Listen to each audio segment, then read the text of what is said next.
All right, so thank you all for being here this morning, for taking some time out of your day for some legislative updates.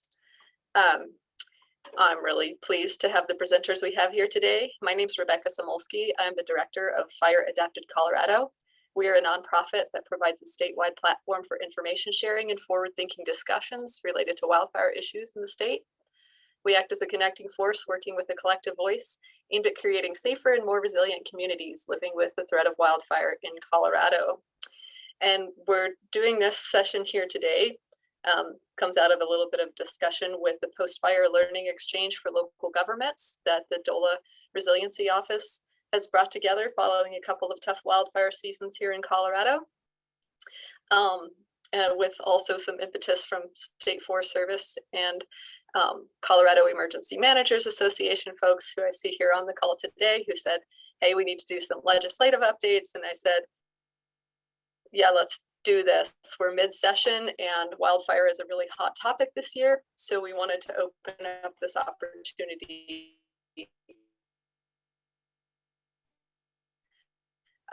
for folks to come and hear some updates about. So what we will do here is, please, as you have questions throughout the hour, drop them in the chat box, and we will let you raise hands at the end and ask your questions as well, but feel free to use the chat and put your questions in throughout, and we'll work to answer those. We're going to go through starting with John Whitney sharing on some federal legislation. Then we'll have Carolyn Aspelin and Angela Boag sharing on some state legislation and some closeout updates on some stuff that's coming from the Western Resource Advocates with Rachel Hamby. So let's dive in. And I'm going to invite John Whitney first, who's based in Durango, and he's worked for Senator Bennett for the last 11 years, I think almost 12 years. He currently leads Senator's Western Slope team and Senator Bennett's work in Colorado on public land and forestry issues. So go ahead and take it away, John, and share about what Senator Bennett's been working on. Yeah, thank you. Thank you so much, Becca. Can you guys, can you hear me okay? Quick sound check. And can you see my shared screen there? Yeah, it looks good. Outstanding. Well, thank you so much for having me, Becca. Yeah, my name is John Whitney. For those I haven't had the pleasure to meet, I work for U.S. Senator Michael Bennet.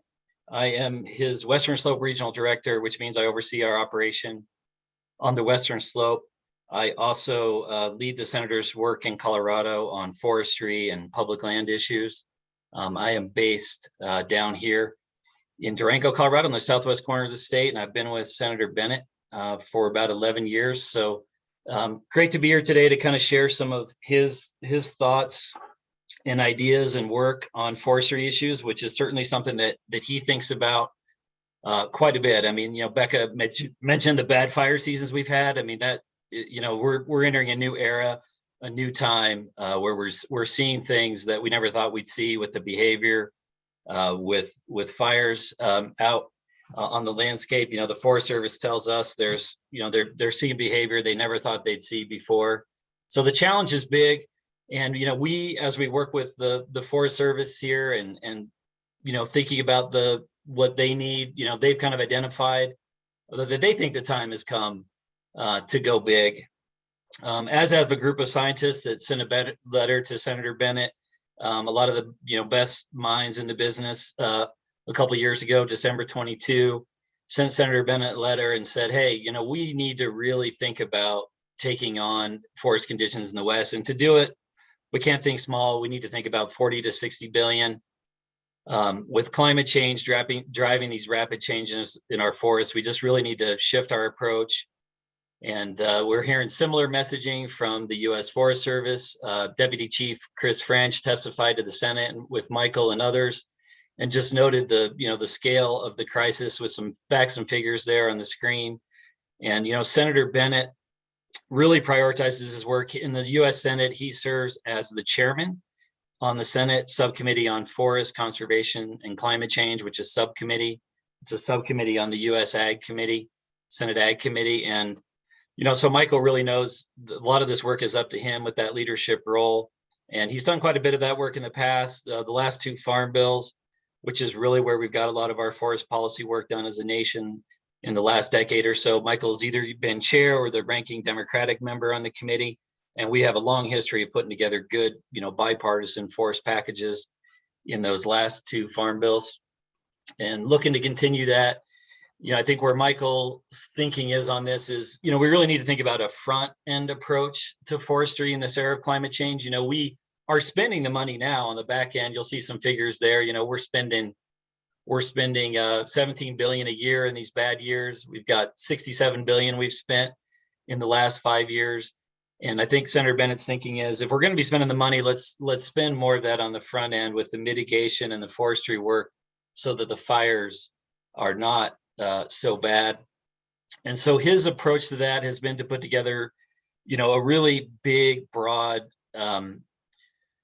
forest health bill that we call the Outdoor Restoration Partnership.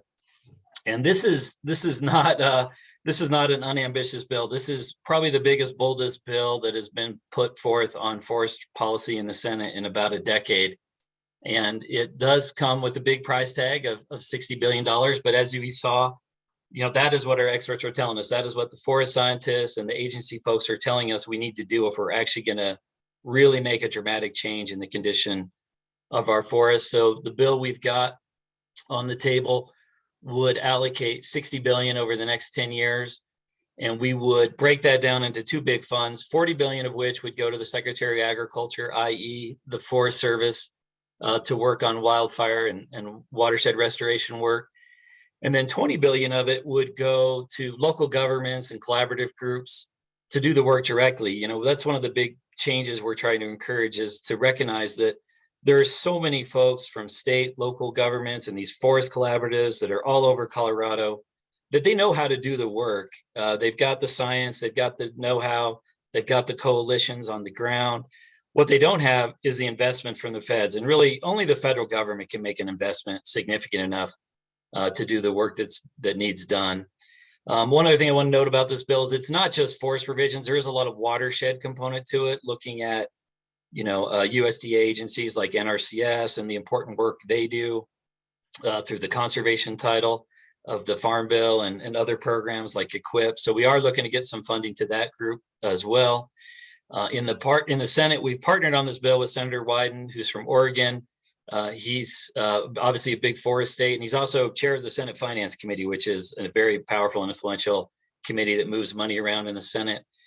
In the House, Representative Jason Crow is our House lead, and he works very closely with Mike Simpson of Idaho, who is a very senior Republican and very senior for them on the Appropriations Committee, which also controls a lot of the money in the Senate. So a good ally to have on this. The other thing I want to say about this bill is isn't about like a traditional logging program. I mean, those funds and programs already exist and do a great job. But what this bill is really about is kind of reframing our focus on the WUI to say, hey, that's where the work is most expensive and also the most critical. So that's really what Senator Bennett wanted to lay down a marker bill on and say, that's what we need to put our focus on. That's where we're at most risk of losing homes, losing lives. Let's focus on that.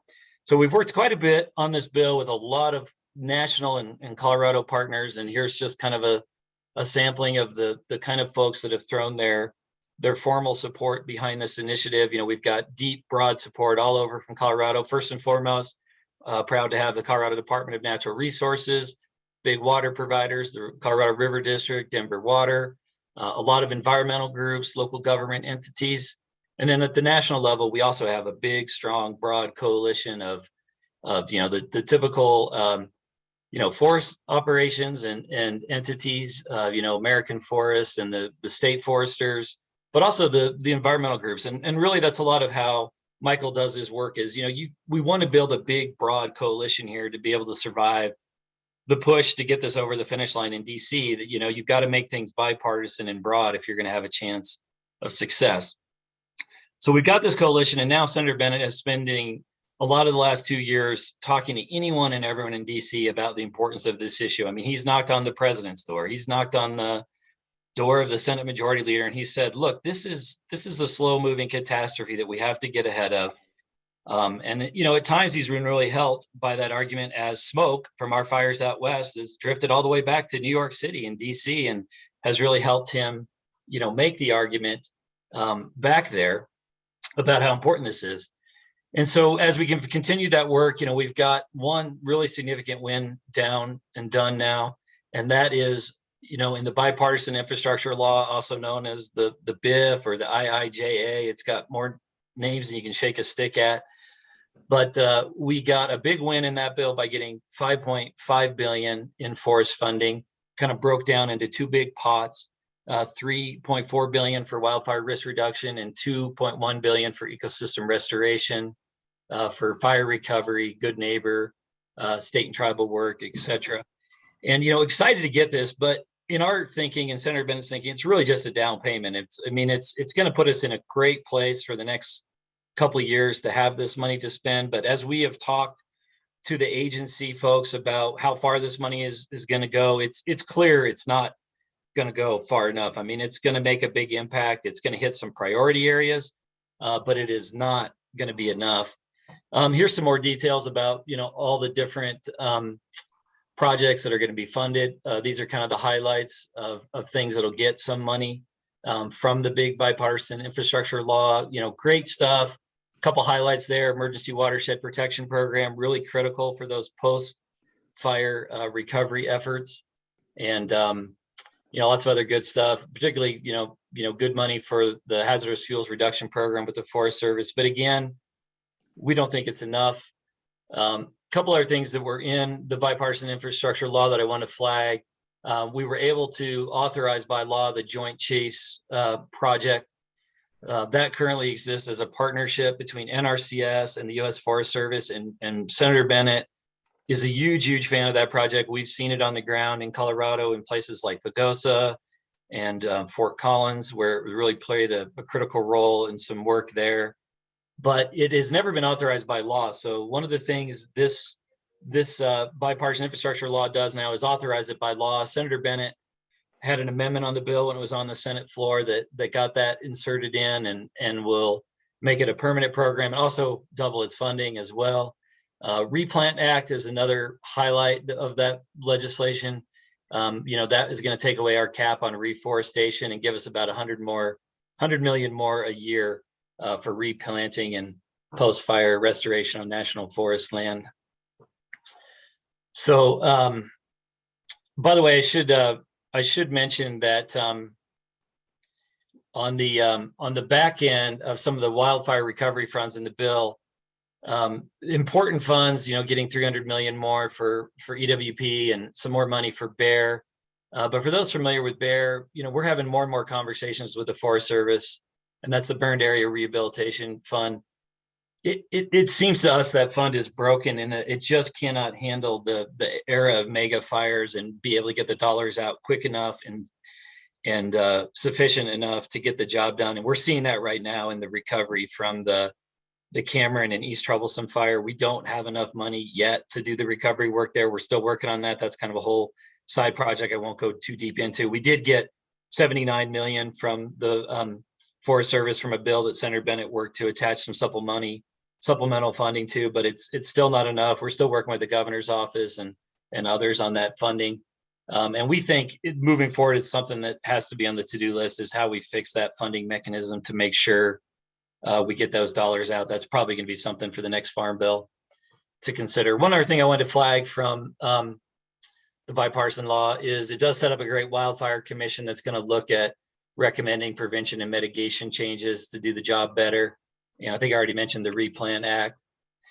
But where the big action is right now on forestry for getting the ORPA legislation into actual law is trying to work through the budget reconciliation process in the Senate. And the budget reconciliation process is a way Congress can kind of set long-term budgetary priorities. And there's a big run at this last year through a bill called the Build Back Better. And Senator Bennett, as in his role as chair of that forestry subcommittee, really worked a lot on that title with the administration and with the leadership of the Ag Committee. And we secured actually 54 billion in that bill, 27 billion for forestry, 27 billion for USDA conservation, which, kind of closely lines up with Michael's vision of 60 billion for ORPA. And that bill passed the full House, and unfortunately it has died in the Senate. It now appears to pretty much be dead in the Senate, but we are working with Senate leadership to try and resurrect some kind of budget reconciliation package, to get a new package that will be probably quite a bit smaller. It won't be the, $1.7 trillion that was on the table for Build Back Better. But we are really hopeful that whatever revised package comes can include some kind of significant forestry and conservation funding. It may not be 54 billion. It probably will take a haircut, as we say in the business, get shaved down a little bit. But Michael is going to be in there fighting to get every dollar we can. It's kind of his role in the Senate, chairing that committee, and he is looking forward to that fight. This is what we had in the budget reconciliation package. You can see these are game-changing numbers. We had 10 billion for hazardous fuel reduction in the WUI, 4 billion for fuel reduction outside of the WUI, and a ton of money for, again, state and local governments, which really fits Senator Bennett's vision on that. We need to get this money in the hands of local governments and folks that know how to do the work on the ground. All they're missing is that game-changing federal investment, and that's what we're going to keep fighting for, to get something along the lines like this. This ORPA coalition has basically survived politically into this discussion of the budget reconciliation bill. It's got this language in the budget reconciliation bill, had very deep, broad support from the forest side of things, the state foresters, American Forest, but it also critically had very strong support from the conservation community. And I think some people, look at the conservation community as sometimes being hostile to forest work, but if it's done well, they're not. And they are an important part of the coalition, as long as you have legislative language that does the work in a scientifically sound basis, which we have. And I just want to give a quick shout out to one of the people we worked with on this bill, was Sean Babington from the Ag Committee. He has now left the Ag Committee, but is now over at the USDA in a very senior role, overseeing the Forest Service. And we're going to continue to work with him on this language that he helped us craft to get something over the finish line. Just a couple of quick notes. I think I'm almost out of time, but a couple of forest bills we're working on. Want to get the water source protection program that we've got authorized in a previous farm bill, but we really need to improve it and fund it. So we're going to be working on that. We're doing a Match Act bill with Senator Romney out of Utah, and that's a bill to really improve the EWP, Emergency Watershed Protection Program, allows some easier ways to get that money out on the ground quicker, and maybe even do some of the work before the federal agency has finished all the paperwork. The other bill we're talking about that's pending is based on a GAO report that we requested from Senator Romney with to take a look at how we fix EWP. And so we are looking to do a bill there that will make EWP more akin to mandatory funding, because right now what happens, you have a big fire, you go back to DC to get your money from the EWP, and the piggy bank is empty because it keeps getting depleted by fires and hurricanes. So we want to avoid that kind of cycle, avoid putting people on the wait list, and think about how to make that funding more mandatory. With that, I'll wrap up, but happy to take questions whenever Becca deems it appropriate. And there's my contact info again. If anyone needs to get in touch with me, that is my email address. Feel free to reach out, and happy to work with anyone and everyone. Thank you so much, Becca, for having me. Yeah, thank you so much, John. And while you guys are figuring out switching screens, I will just say there's quite a few good questions in the chat coming up, but maybe what we can do now to just keep things moving a little bit is if you can respond to any of those in the chat, or hold those and we'll take some time at the end, just in the interest of time. So thank you so much. That was great to hear where things are. Definitely some questions around, is it feasible to do just these forestry bills, and what kind of actual support, not just forestry in these big investments, but will it enable funding to homeowners, funding for home hardening, some of these issues that we realize are just not very well resourced right now. So take a look at those if you would in the chat, John. And I'm going to introduce Carolyn Aspelin in the Legislative Affairs. She's the Legislative Affairs Specialist for the Colorado State Forest Service and has been for the past 5 years. Her background is in private land conservation, and her role now is to work with the state legislature on forestry and wildfire related bills. And she's going to share, along with Angela Boag, who serves as the Assistant Director for Climate, Forest Health, and Energy for the Department of Natural Resources here in Colorado, providing guidance to agency leadership on state and national policy developments concerning climate change, forest management, energy, and related issues that might impact our state. So the two of them are going to tag team on the wildfire bills that have been introduced in the state legislature this year. Thank you. Thank you so much, Becca. We'll try and move through this pretty quick here because it is a lot of content. So as Becca said, we will provide an overview of the wildfire and forestry related legislation that's making its way through the state legislature currently this session. But first, we are going to provide a bit of an update on some of the key bills that moved through the state back in 2021. And before we proceed, I will say there are some fire-related bills that are primarily in the purview of the Division of Fire Prevention and Control or Colorado's Department of Public Safety more broadly that we will not discuss today. So if you do have specific questions about those, I'm happy to put some contact information for that division in the chat. So the first bill from last year, from 2021, that we will provide a quick update on is SB 21258, which was a really significant state stimulus investment in wildfire risk mitigation and related programs, both at the Colorado State Forest Service and at the Department of Natural Resources. And I'm going to let Carolyn jump in here to highlight some of the investments that were made in the State Forest Service. Great, thanks, Angela, and thanks, Bacco and Senator Bennett and your staff for all the work that you've done for forest health and wildfire mitigation. And thanks for having me here today.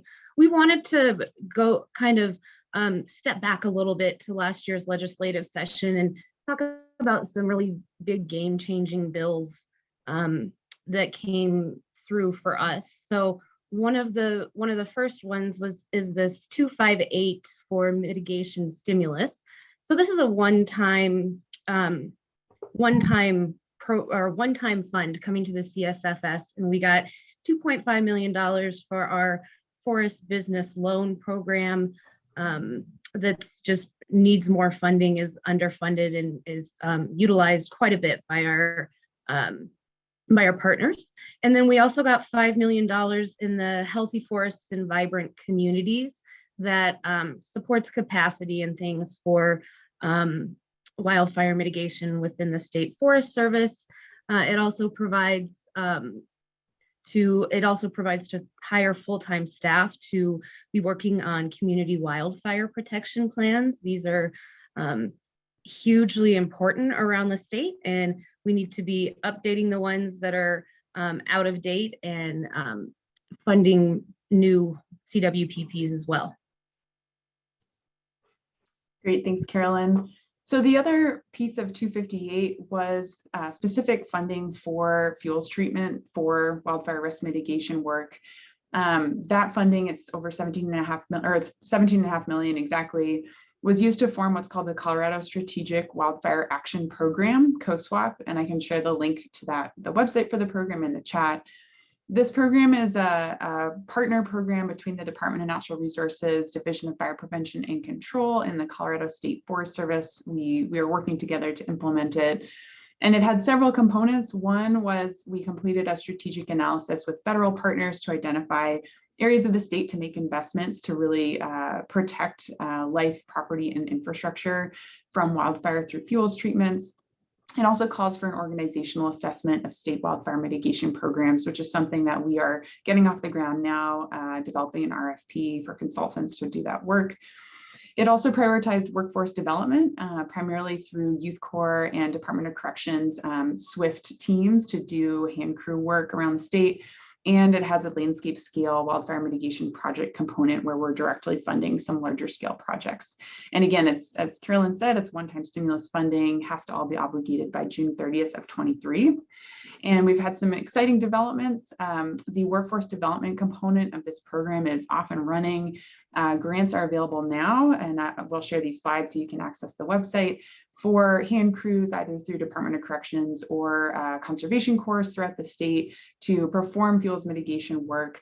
There's also funding available for training for fuels reduction crews. So again, I'll provide that information. A couple other quick updates. Last year, significant funding was also passed for post-fire watershed restoration work at the state level through SB 2154 and SB 21240, which brought a total of $34 million to CWCB's Watershed Restoration Grant Program.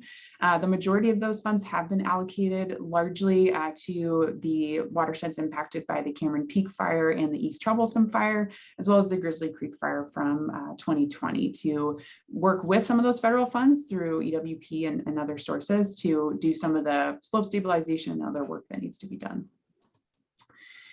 A couple other just key pieces of legislation to review. We moved the Colorado Forest Health Advisory Council into the Department of Natural Resources from the Colorado State Forest Service. That new council has new membership and it has met twice. Their primary role is to provide recommendations to the governor and to the state legislature on policy priorities for forest management in the state. And then Carolyn, do you want to take a quick update on these second two items? Absolutely, yeah. So House Bill 21-1008 for forest health project financing, it creates a new way for forestry treatments to be conducted on the ground. It involves special or local improvement districts for forest health. These aren't necessarily new. They've been around, but they haven't been heavily utilized to make things happen at the local level. And then House Bill 21-1261, we worked with Rep. Catlin on this to extend the beetle kill sales tax exemption. It sunsetted in 2020, and we had about a year without the exemption, and we now have the exemption again through 2026. Great, thanks, Carolyn. So now we'll get to the 2022 legislative roundup. And as I said, we're going to move through this pretty quickly here and largely address those bills that our two agencies are watching. So Carolyn, I think you've got the first couple here. Yeah, so this is a bill that's come forward, just recognizing that we need to be supporting our firefighters and compensating the volunteer firefighters that we have working on these fires in the state. So it allows fire departments, fire protection districts, and volunteer fire departments to be compensated for activities conducted in the fire department's jurisdiction for volunteer firefighters. So this is great. And then it amends the existing local firefighter safety and disease prevention fund to allow grants to be spent to provide access to mental health services. So this is a win for our firefighters. Senate Bill 22007 increased wildfire risk mitigation outreach efforts. So we've been working with Senator Story in particular on this bill. She's got a really good sense of we need to get out there and do some more outreach and education regarding wildfire mitigation, especially in WUI communities and those being affected by wildfires. So this bill allows for the CSFS to establish a working group, including DFPC and U.S. Forest Service, to go ahead and expand the outreach efforts associated with Wildfire Awareness Month. I'm not sure if you all know about that. I'm sure you do on this call, but that's in May of each year. And we really just want to get the message out there about wildfire mitigation and how important it is to do pre-mitigation work. Great. And then this next Senate bill, so we're running through the Senate bills first here on fire suppression ponds water rights. So this is a bill that would allow Board of County Commissioners to apply to the state engineer to designate ponds as fire suppression ponds specifically. And when ponds are identified, the board would provide notice to the state engineer and interested parties to discuss substitute water supply plans associated with water use from that pond. So really the goal of this bill is to create a more formal process to identify critical firefighting ponds and then address any water right concerns that might exist. Carolyn, you want to take this next one? Sure. House Bill 221007. This is again a recognition by members of the legislature that we need to be providing grants to local communities to be getting the message out there about wildfire mitigation. So that's what Section 1 does, is it creates a grant program within the CSFS to provide grants for those purposes to local communities. And then Section 2 repeals the existing income tax credit deduction for 2023 and subsequent years and creates a income tax credit to reimburse landowners for the work incurred in performing wildfire mitigation on their properties. So House Bill 221166, this is being sponsored by Representative Lynch. She really recognizes that we need to be promoting the Colorado timber industry. We need to be having internship programs for those that are young folks that are interested in entering the industry. So this would provide a new internship program for those purposes. And then HB 221011, this would also create a new grant program in the State Forest Service to provide state match to local governments that raise revenue at the local level. So, you know, this could be local sales tax, local property taxes, and other funding or investments that are made at that local level that the state could then match. Carolyn, anything to add on this one? Nope. Great. And then HB 221012, Wildfire Mitigation and Recovery. This is a bill being introduced by Rep. Cutter.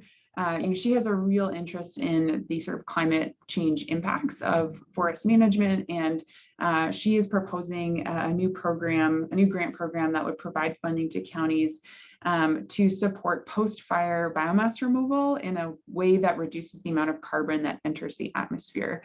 And we are working with the sponsors on this bill to really hopefully turn it into something that's going to benefit everyone and be feasible for the State Forest Service to implement, because forest carbon accounting is still something that we are really working to ramp up at the state and need to develop some deeper technical expertise on. Carolyn, anything to add there?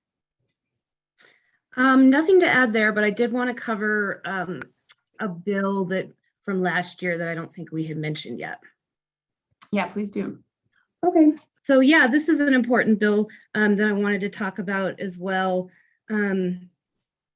Let's see, I'm looking for the number. So it's Senate Bill 21221, projects under the Wildfire Risk Mitigation Grant Program.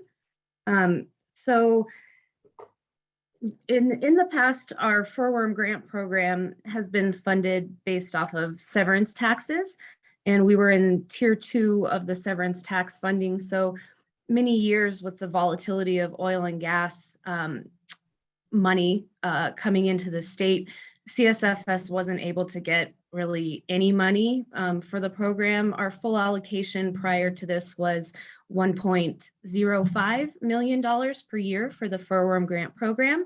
And then we also had $1.3 million a year in that same severance tax tier 2 fund for our healthy forests and vibrant communities that supports capacity for the organization, things like CWPPs. So we're really excited. The funding got extended from 1.3 for furworm every year based on severance taxes, which never really happened, for the full amount, to $8 million per year for the program as an annual appropriation listed in the long bill. And then also $2 million for our Healthy Forests and Vibrant Communities program on an annual basis, also listed in the long bill, up from 1.3 million. So that bill was a game changer for us, and we really appreciate any support that you all can give to additional funding for this program. It's highly oversubscribed, even at the new level of funding. So just excited to talk about that as well. Great. Yeah, see, so, same story as the feds, obviously significant increased state investment over last year and then potentially this year as well. With this year, folks sort of drilling down on some of those education and outreach pieces in particular. There were just two other bills that I wanted to review real quick. One is HB 22-1132, which would require fire departments to be notified prior to controlled burns or prescribed fire being conducted on private property. This is one that our agencies are watching. I think it will personally face pretty significant headwinds, but we will see.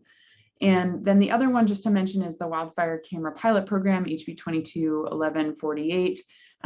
This would require the state to establish a remote wildfire camera technology pilot program, basically to have monitoring cameras throughout the forest to identify wildfire.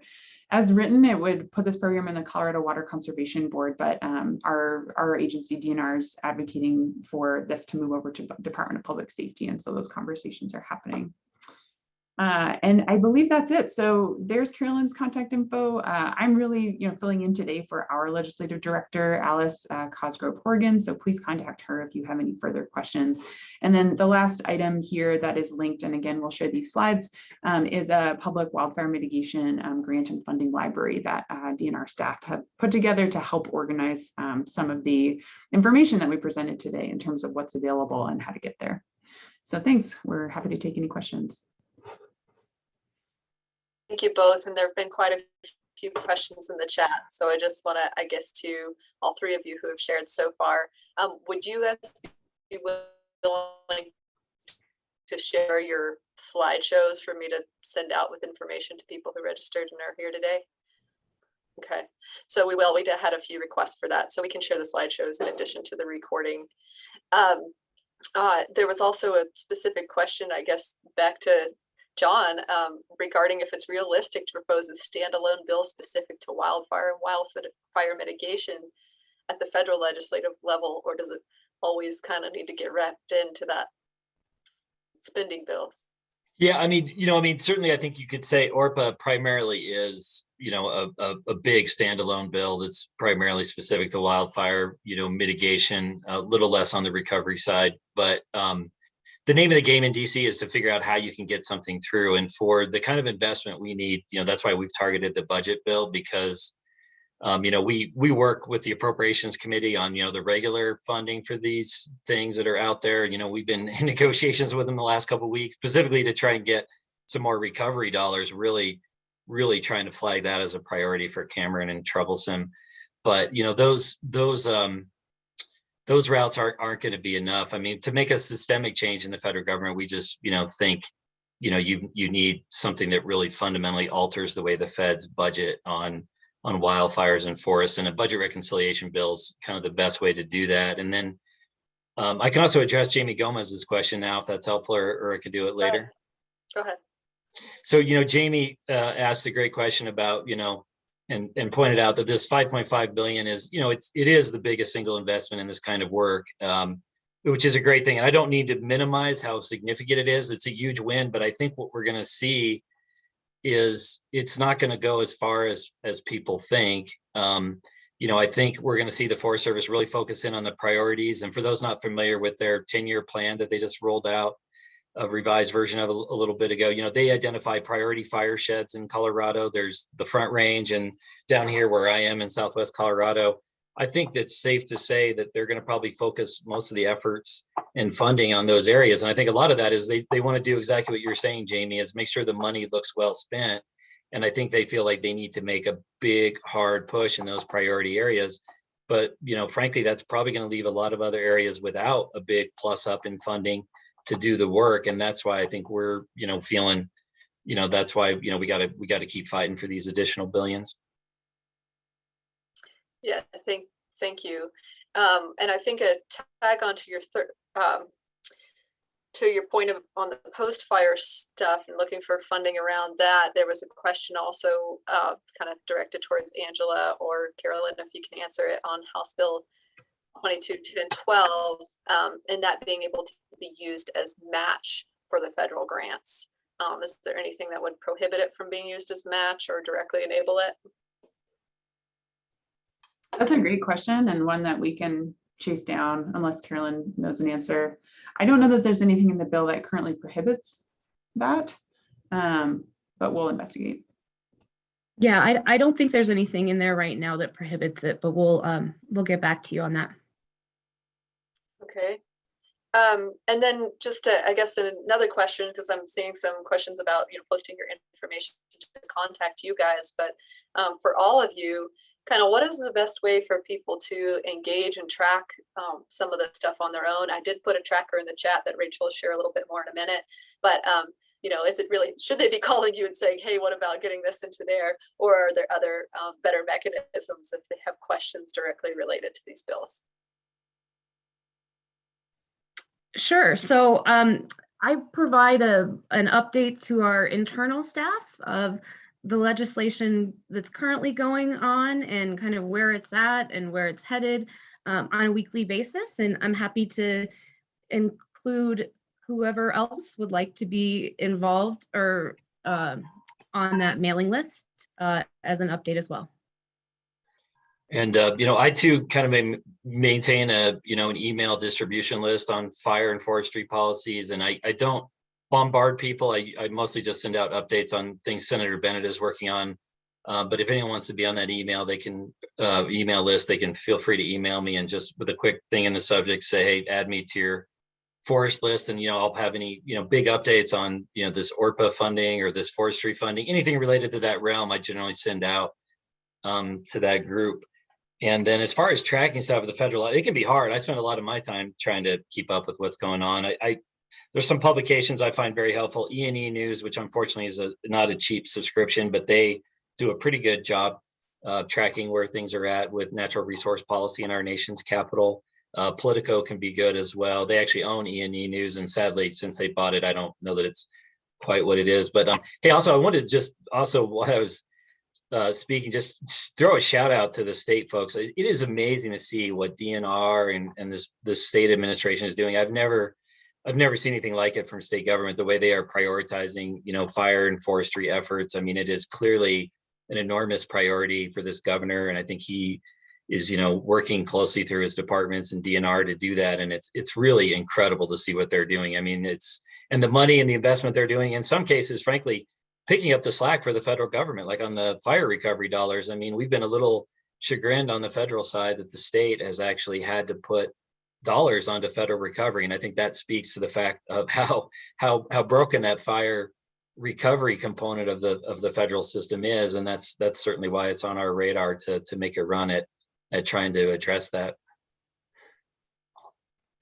Great, thank you. Yeah, it has been impressive, and it's also fun to kind of watch you guys show the numbers and the billions versus the millions of those investments. But it makes sense, and it's great to be in a time when we're seeing these greater investments and attention paid to this work. But I'm going to go ahead and see if I can figure out how to unspotlight you guys here in a sec, and let Rachel share with us a little bit. And then we'll come back to some more questions at the end as we have time. So keep popping those in the chat, folks. So Rachel Hamby is a policy analyst with Western Resource Advocates Western Lands Program, where she works to develop and advance state level policy.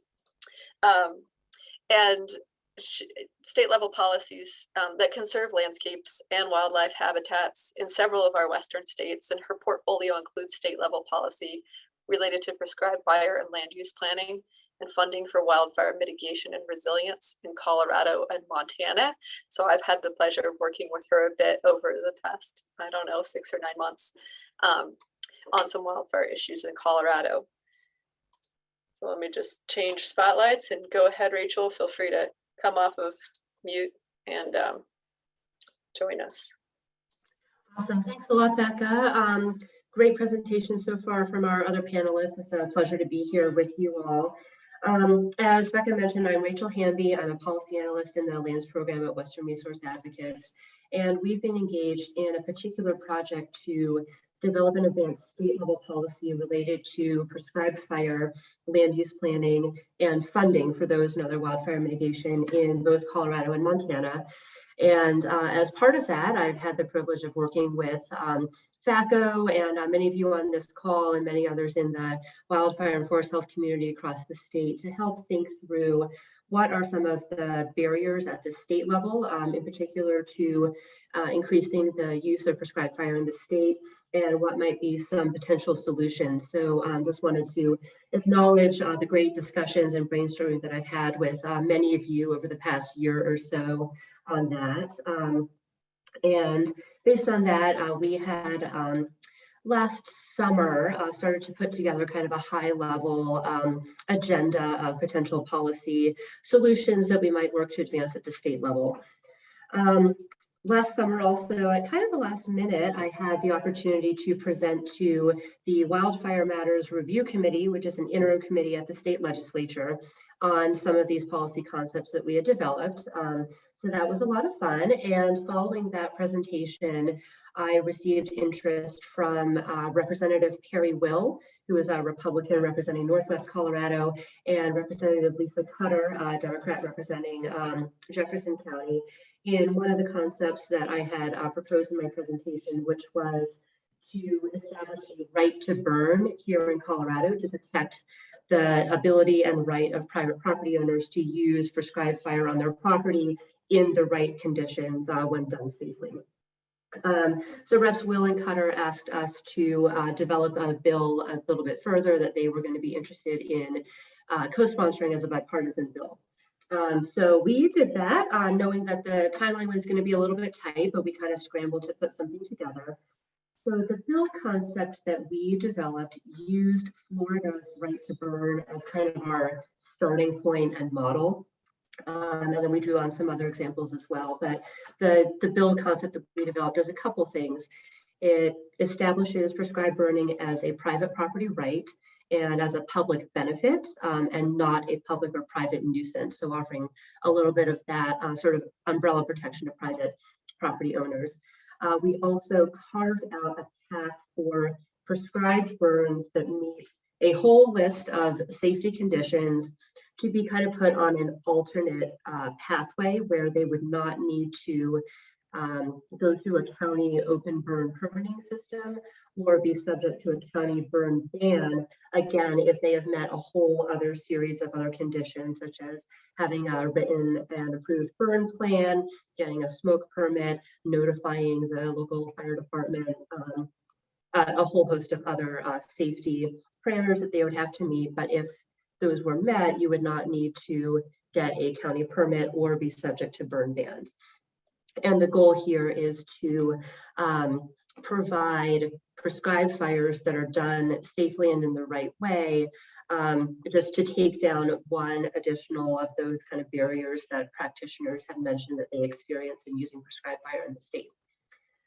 We also proposed expanding liability protection for certified prescribed burners to be protected from both civil and criminal damages unless their actions were grossly negligent, and to extend that liability protection to entities that fund prescribed burns. The landowners and landowner designees are protected, but an entity like, for example, a nonprofit that was providing funding for a prescribed burn also could not be subject for those damages.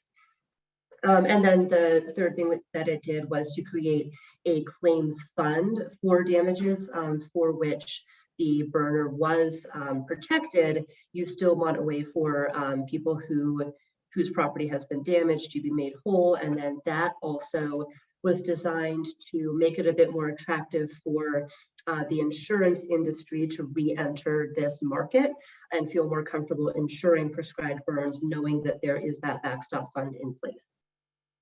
And I really want to give a tremendous shout out to Becca and to Daniel Godwin of the Ember Alliance, who have worked very closely with us and been very generous with their time and expertise and knowledge in developing this concept. So we have had a number of conversations with a variety of stakeholders in the state, including the state fire chiefs, incorporating a lot of feedback from them and others. However, we're sort of hitting up against a bit of a timeline crunch here, and there are other stakeholders in the state who I think still have some more questions and are interested in some further discussion. And then I do want to acknowledge too, especially with the Marshall Fire being so fresh in people's memories, that remains a very emotional issue for many, and that's entirely understandable. So between all of that, we have made the decision to take our foot off the gas on this bill for this session and give ourselves some more time to work more with stakeholders, further refine the bill, see what else we can do to make it as effective as possible, and continue to build support. So we are hoping that that will give ourselves a better chance of passing a bill and making sure that we're passing a bill that makes meaningful change, and is going to truly advance the use of prescribed fire in the state.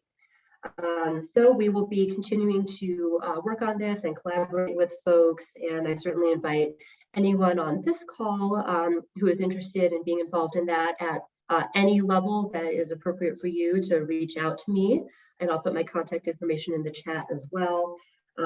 We definitely don't want to lose any momentum, and we're going to keep working hard on this and are committed to introducing it next session in 2023 with some further refinements and support.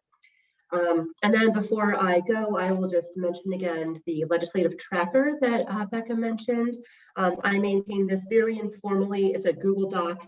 There's a link that hopefully if you have the link, you should be able to view it, just as a snapshot of bills that Angela and Carolyn mentioned, some other bills, and thanks, Becca. So that this just gives you a sense of the kind of information that is tracked here. It has the links to all of the bills. If you want to just quickly know, where is this bill, has it passed, what's going on, is it up for a hearing, and a quick summary. And then you have the links to the page for each bill on the legislative website if you want to know more. So I just did this as a service for FACO last year, and folks liked it, and I'm happy to do it again, with the caveat that I am not the be-all end-all of legislative tracking. So if you see anything on here that you're like, what? Or there's a bill that you've heard about and it's not on here, that's probably because I missed it. So I encourage you to reach out to me with any of those questions if there's something that you were thinking you would see on here that you don't, or if I've just haven't updated with the latest. Feel free to reach out to me, or any improvements that you would suggest in the tracker to make it as useful as possible to you all, because you are who it's for. Thanks again, Becca, for inviting me, and happy to take questions along with the rest of the panel. Thank you. Thanks, Rachel, and all of you can feel free to come off mute if you want. I wanted to share a couple of things. There was some discussion that brought up, Rachel, regarding certified burner and examples in other places. So just to highlight, yes, we do already have a program in place around certified burners, and this bill that's being worked on now for next legislative session would really help clarify some stuff around that existing program. So when Rachel mentioned all of the very extensive requirements around burns in order to kind of not be further restricted by local restrictions, it's all tied to that certified burner program that the state already has. So I just wanted to highlight that because there were some questions in the chat. I also wanted to give a very quick follow-up because we went from like really broad to really narrow to a specific topic that some FACO folks have worked on alongside Rachel. And so just kind of diving into what some of that process looks like and how we try to follow. I think it would be great to make sure that I'm on SEMA's and Carolyn State Forest Service trackers as well, and make sure we're catching all of those as we go along. And I wanted to also point out that Rachel helped put together a land use legislative session at the Colorado Wildfire Conference, and that some of those ideas that have come up from folks on the ground working on here are some solutions that could address some of these land use challenges regarding wildfire in the state. The main thing that's happening with those right now is that a couple of us are engaging with the Colorado Fire Commission's WUI subcommittee that's directly addressing some of those issues. And I do expect that there's still a slight possibility somebody will try and put together a state building code framework this legislative session, but if not, I very much expect that that's going to be coming next legislative session, that there will be some kind of a statewide framework for WUI code development. So just as kind of a heads up around that. And I encourage you all, if there's any of these things that you're interested in and want to follow along more closely, I'm always happy to organize and convene people around. It's like, hey, we're really concerned about this issue with calling your fire department. Is that really gonna solve that challenge that legislation is being created for or not? So feel free to reach out to me as well. And the infrastructure bill stuff, I'm working with a few folks with, let's see, who else a part of that? Center for Collaborative Conservation has a forestry collaboratives network person. Southern Rockies Fire Science Network, Watershed Wildfire Protection Group, and Northern Colorado Fire Shed to work on some infrastructure bill kind of roll out as we start figuring out how that bipartisan infrastructure law is going to come to the ground, and just trying to help you all be more informed about that, including on the new provisions around community wildfire defense grants and new minimum standards we expect coming out really soon from the State Forest Service on CWPPs. So that's my quick, I'm going to give my little legislative update there. I'm not seeing a lot more new questions in the chat, but please, if you drop any in there,